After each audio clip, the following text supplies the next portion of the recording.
राष्ट्रवादी काँग्रेसच्या गोटात नेमकं काय सुरू आहे? पक्षाच्या एका विद्यमान आमदाराला राजीनामा देण्यास सांगितल्याची चर्चा अचानक का रंगू लागली आहे? उपमुख्यमंत्र्यांच्या कार्यालयातील अधिकाऱ्यांची भेट, मुंबईत होणाऱ्या आमदारांची महत्त्वाची बैठक आणि त्याच वेळी संबंधित आमदारांचा स्पष्ट नकार.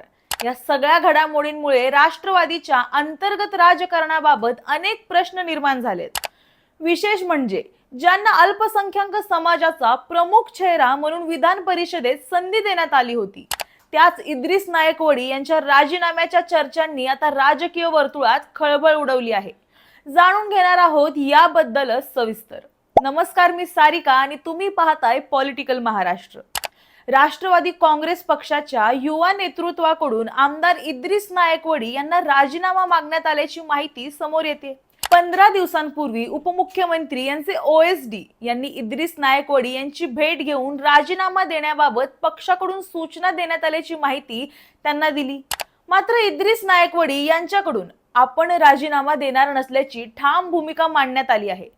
उद्या राष्ट्रवादी काँग्रेस पक्षाच्या आमदारांची मुंबईत बैठक होणार असून या बैठकीत राजीनाम्याचा विषय चर्चेला येण्याची शक्यता वर्तवली जाते.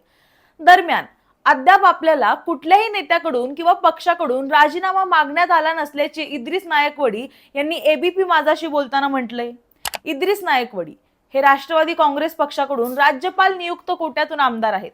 दिवंगत नेते अजित पवार यांनी अल्पसंख्याक चेहरा म्हणून इद्रिस नायकवडी यांना विधान परिषदेच्या आमदारकीची संधी दिली होती.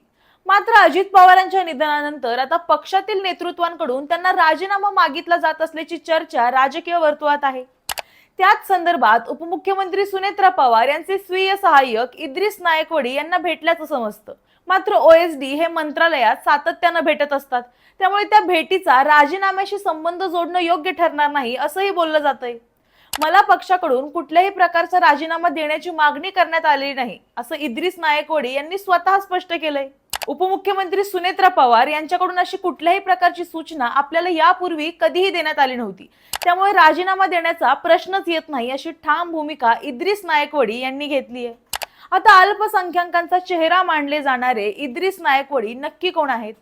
तर इद्रिस नायकवडी हे सांगली, मिरज, कुपवाड महानगरपालिकेचे माजी महापौर असून राष्ट्रवादी काँग्रेस पक्षाच्या अल्पसंख्याक विभागाचे माजी प्रदेशाध्यक्ष आहेत.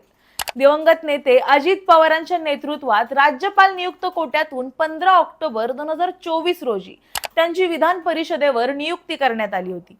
अजित पवारांनी राष्ट्रवादीच्या कोट्यातून अल्पसंख्याक चेहरा म्हणून त्यांना संधी दिली होती. राष्ट्रवादी काँग्रेस पक्षात फूट पडल्यानंतर नायकवडी यांनी अजित पवारांसोबत जाण्याचा निर्णय घेतला. अल्पसंख्याक समाजात नायकवडी यांचं योगदान आणि महत्त्व लक्षात घेऊनच त्यांना विधान परिषदेवर संधी देण्यात आली होती. आता त्यांच्या राजीनाम्याच्या चर्चेमुळे राष्ट्रवादीतील अंतर्गत राजकारण पुन्हा एकदा चर्चेचा विषय ठरलंय. मात्र आता त्यांच्या राजीनाम्याच्या चर्चांमागे नेमकं कारण काय? पक्षात अंतर्गत नाराजगी आहे का, की हा केवळ राजकीय तर्कवितर्कांचा एक भाग आहे? याचं उत्तर उद्याच्या राष्ट्रवादीच्या बैठकीनंतर अधिक स्पष्ट होण्याची शक्यता आहे. त्यामुळे इद्रिस नायकवडी यांच्या भूमिकेकडे आणि पक्ष नेतृत्वाच्या पुढच्या निर्णयाकडे संपूर्ण राज्याचं लक्ष लागलंय. तुम्हाला याबद्दल काय वाटतं हे आम्हाला कमेंटमध्ये नक्की सांगा. चॅनलला फॉलो करा आणि पाहत रहा पॉलिटिकल महाराष्ट्र.